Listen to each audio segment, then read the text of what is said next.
Hey, I'm Crafty Salamander and I'm the main developer of RTS Overlay. So, if you discover it with this video, RTS Overlay is the overlay you can see on the top right part of the screen in order to display build orders. It does not interact with the game, meaning no screen analysis, no mouse or keyboard interaction. Updating the build order is done manually with buttons, hotkeys, or using a timer. More on that later. You currently see it for Age of Empires 2, but it also supports Age of Empires 4 and StarCraft 2. On top of that, I plan to add other RTS games like Stormgate, Zero Space, Age of Mythology Retold, and maybe others. For each game, you can already find one or several build order websites which allow you to export the build orders in correct format, as well as some content creators using the overlay. Today, I would like to show you how to easily design your own build order from inside the tool. I will show it for Age of Empires 2, but it also works for all the other games. We'll see how it looks like when playing, and I will also quickly show how easy it is to install and use the overlay. So, let's start with the build order design. You have here the overlay and you just need to click on this button. Here you can see the main window to design the build order. This window will stay on top of other windows, so if you want to display it on top of your game to see a replay or something like that, it's totally feasible to do. Here you have a full manual that you can read, but I will explain most of it in this video. And here are the main button of interest. Especially this one, you can open the folder where all your build orders are saved. So if you want to remove a build order, it's easy, just delete the corresponding build order. If you want to import it, you can directly place it in this folder. But let's look how we can design a build order here from scratch. So for this, you have this button which will display the build order in the panel, but of course here you can see we did not start, so nothing very interesting. So we'll click on Reset Build Order here, and here now if we click on Display, we can see the template of our build order. In this case, I would like to make a scout, a feudal scout push with the Persian. It's not a perfect build order, it's just for the demo.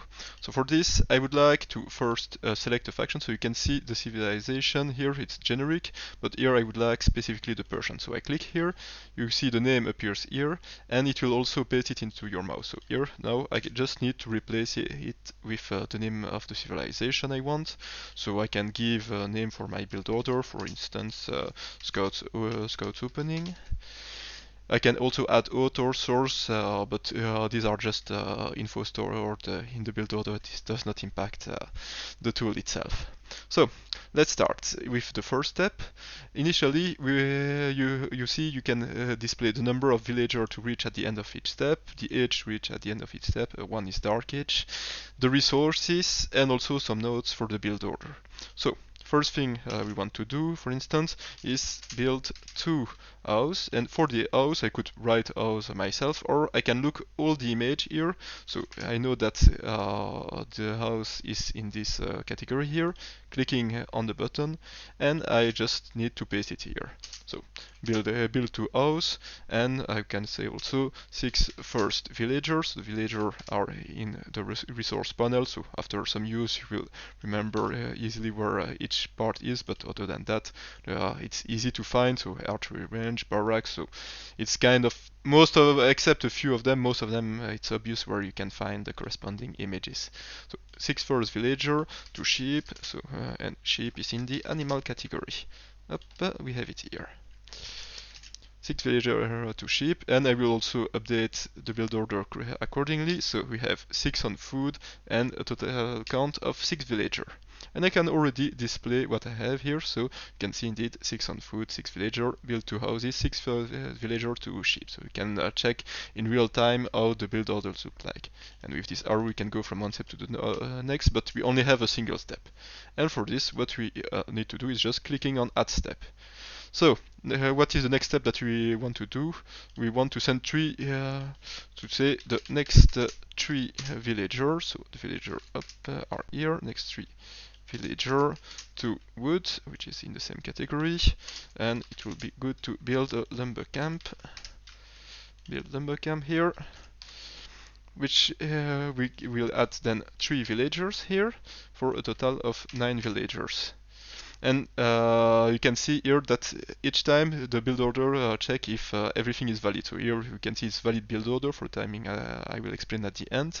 But here you can see, for instance, if I remove this, build order input is not a valid JSON format. So you can check in real time if everything is fine.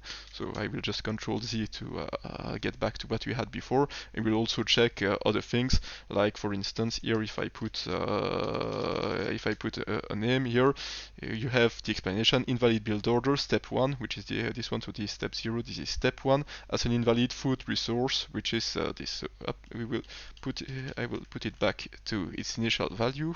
I can display if I want, so, and here I can go from one step to the next. So we are happy with this step. Going to the next one, so you can see that each time you add a step, it remembers what were your count of villager resources and so on. So next thing is that we'll lure the first boar. Boar is in animal here, which adds another villager on food for a total of 10. By the way, here if you also have the formatting button. So for instance here, if I make this format, so the build order is still valid, but you click here and you have a nice format with proper indentation of the JSON. Then I will directly add my next step. It's not compulsory to display it each time, it's more to check. After that, I will add one villager in a resource, one villager to food under the town center. So town center is here, and here now we have 8 villagers on food for a total of 11. So I think you understand the principles, so now I will just show the end of the design, but a bit faster and without speaking.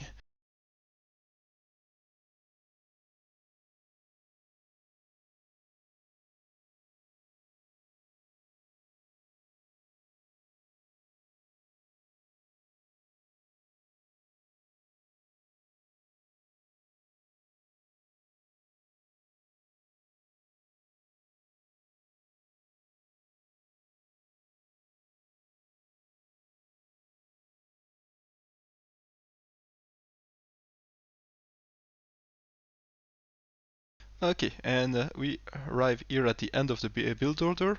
So here I displayed, and we can check the full build order if everything looks fine. Build 2 houses, 6 first villager, 2 sheep, and so on. Looking if every step looks correct. So we can make a quick review here. This will really display like this when using the overlay. Something which is of interest is that, so you always write here, at least for Age of Empires 2 and 4, what is the resources and the age you expect when reaching the end of this step. But here, for instance, before before feudal age, these are the instructions, and then instead of putting age 1 like before, I was putting age 2, because now at the end of this step we will reach age 2. And like this. And final note, so most of the time I was only using a single line to display my nodes, but here I wanted to see a bit more, and for this I wanted to have 2 lines, and you see here each line is put like this, and here my second line, and you can just use this in order to have more than a line. You can have as many lines as you want, but of course it will take more space when displaying the build order. So here we saw most of the things that you wanted to see, but there is a last point, which is this button, evaluate time. If we click on it, you can see that a timing indication will appear next to each step. So this is the time that you are expecting to reach at the end of this step. Oh, this is an evaluation, so it's not 100% sure that it's correct, so better to check by testing on a game against the AI, for instance, or alone. And but how does it compute it? It's mainly based on the number of villagers, so it assumes that your town center is working all the time, that there is no idle time. And it will also take some other things into account, like for instance here I explained, I said to the builder that I am Persian, and he knows that town center work faster for Persians, so this is taken into account. And there are other things like when he sees that Loom is research, he will also take this into account for the town center time. And same when going for the next age, this will also be taken into account. And so we get this timing. And that's really the end of the build order. So once we are happy here and we reviewed everything, we can just click on add build order, and you can say build order was added and saved here. So if I open the build order folder like before, I can find back my build order, so that we just created here the Persian Scouts opening just here. And that's it for our build orders. So now when we select here the Persians, for instance, I can select, I have all the build order which are valid for Persian and also the generic ones. I will click on this one, and now I'm ready to start and use this build order. So, quick note to also show it for Age of Empires 4. So, it's exactly the same. You recognize the same buttons. Of course, the factions are different, all the icons are different and so on, but basically it's the same. And you also have the possibility to evaluate the timing.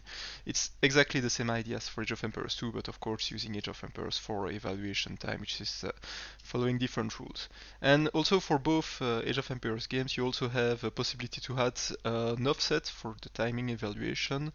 And this is mainly to add some TC idle time, typically for Age of Empires 2, that would be for the Chinese start, where you have always the same TC idle time.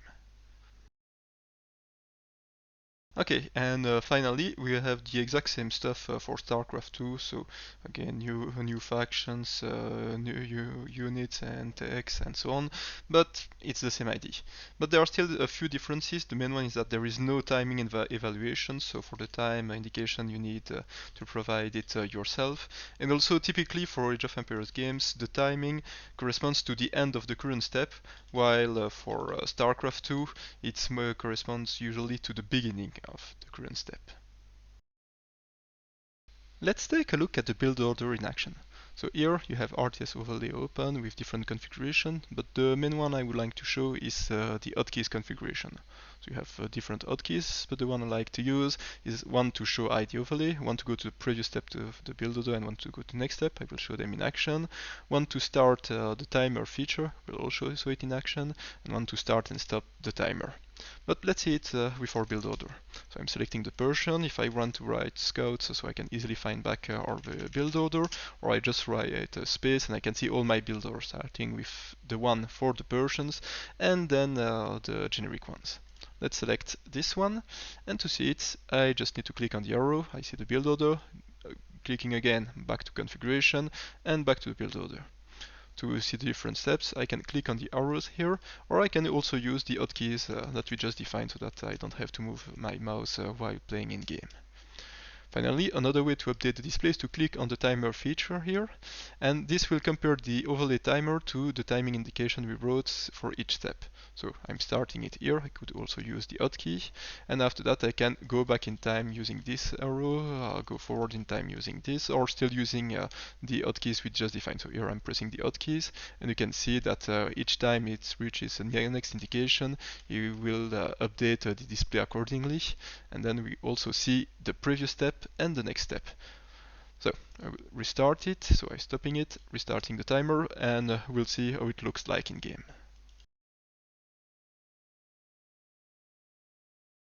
Okay, we are in the game, and we'll simply launch a skirmish game with Arabia Persian. Perfect. I see that the first instruction is to build 2 houses and send the 6 first villager to ships. So pretty classical start.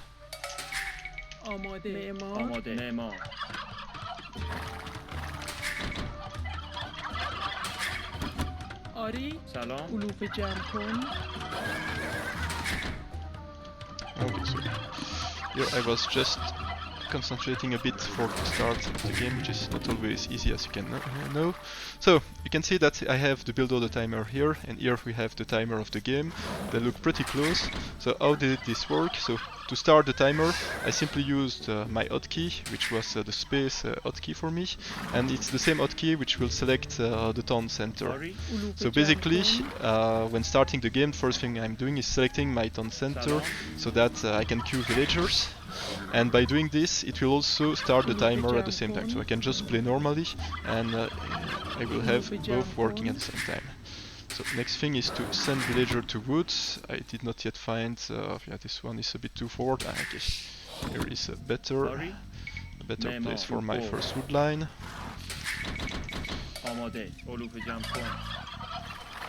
So I'm reading the instruction. Next 3 villagers go to wood and build the first lumber camp. That's exactly what I'm doing. You can also see what are the resources to reach at the end of the steps. So 3 on food, 6 on 3 on wood, 6 on food, and 9 villagers in total. And I'm checking if I'm doing it properly, just here. Okay, and then the next thing to do is to lure the first boar.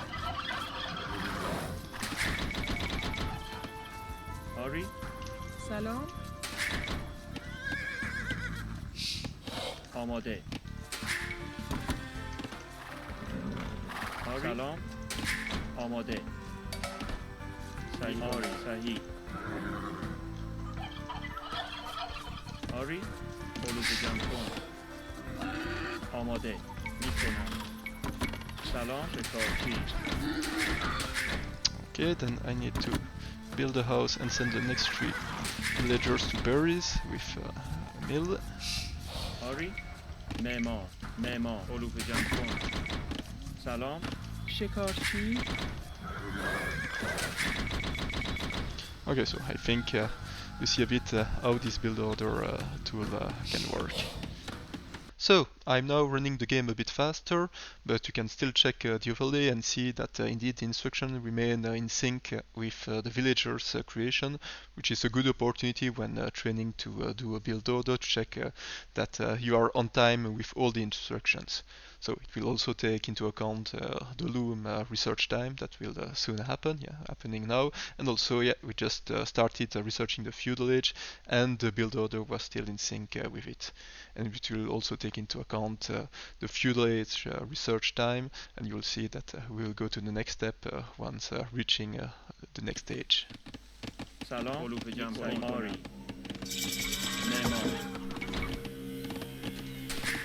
Okay, here we are reaching the end of the build order, so I think we can see mainly how it works. So here adding 1 to food. I need to queue these upgrades, and this is perfect. So reaching the end of the build order, and here we'll need to adapt and to attack the opponent. Finally, let's have a look at how you can install the application. First method, which is pretty easy, is that you can just click on download here, so for the corresponding game that you want, and you will receive a zip that you can extract, and then you just need to launch the executable. Problem with this method is that sometimes some antivirus software don't like when you have some exe file compiled in zip folders, and for this another solution, which is pretty simple, is to run it from source. For this, you can do it very easily even without any coding knowledge. You just need to look at this section, so Python configuration, and apply what is written here. So to quickly show you, what you need to do is mainly to download a Python distribution. So for instance, here I provide an example. You just need to click on download here, and it should be pretty easy. So on my side, I already have it installed, and as you can see, the next thing would be to download the Git package by clicking on the button on the top of the page. So I also already did it. In this case, I placed the corresponding folder here on my desktop. And finally, I need to open Anaconda prompt. So here I'm opening it here. I will just place this here. It will be easier to see. And after that, you just need to copy paste the different lines. So here you need to go to the correct folder. So this is the folder place where you just copy this part. Then following the instruction, you go to the correct location, CD is for change directory. And after that, you just need to copy all these lines. Pretty easy to do so. I already did the installation, so I will skip the one regarding the installation. But here, for instance, just need to do this. And to run Age of Empires 2, I just need this line, and it's starting, and you also have all the prints in case you need some debugging. And here you can, for instance, find the build order that I just presented, which is also available through this min. So you have two ways of using the application, either through the exe that are provided at the beginning or running it from source file like here. In the future, I would like also to explore a web-based solution, but this might still require some time.